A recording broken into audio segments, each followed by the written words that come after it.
বাহরাইনে বিনিয়োগ বাড়ছে দ্রুত গতিতে, সেই সাথে বাড়ছে নতুন চাকরির সুযোগ।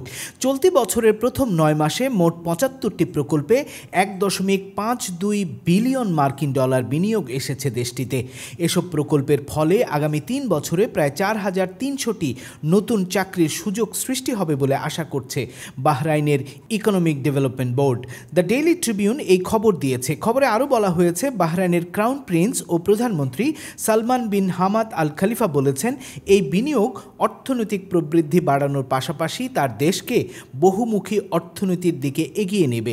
নতুন বিনিয়োগের সবচেয়ে বড় অংশ এসেছে পর্যটন খাতে, এরপরই রয়েছে ফিনান্সিয়াল সার্ভিসেস, উৎপাদন এবং তথ্য ও যোগাযোগ প্রযুক্তি খাত। অর্থনীতিকে আরও শক্তিশালী করতে, বিদেশি বিনিয়োগ টানতে এবং কর্মসংস্থান তৈরিতে বাহরাইন এখন আরও বেশি সক্রিয়। কুয়েতের স্বরাষ্ট্র মন্ত্রণালয় সম্প্রতি ঘোষণা করেছে, দেশটির ভিসা আইন লঙ্ঘনকারী বাংলাদেশি সহ প্রবাসীদের জন্য সীমিত সময়ের জন্য বিশেষ সুযোগ দেয়া হতে পারে, যাতে প্রবাসীরা তাদের বৈধ অবস্থান পুনরায় নিশ্চিত করতে পারেন।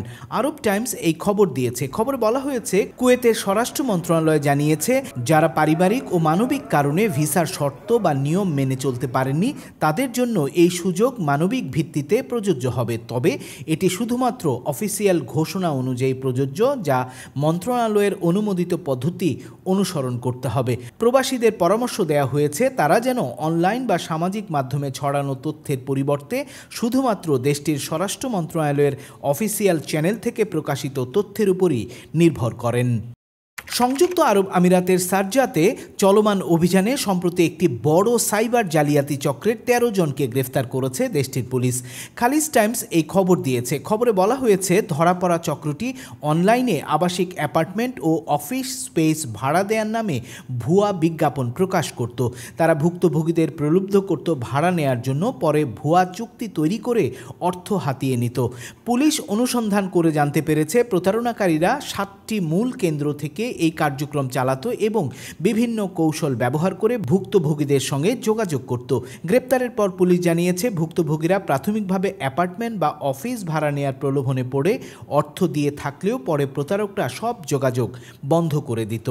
শারজা পুলিশ বাসিন্দাদের সতর্ক করেছে, অনলাইনে ভাড়া নেয়া বা লেনদেনের আগে অবশ্যই মালিক পক্ষের বিশ্বাসযোগ্যতা যাচাই করা জরুরি।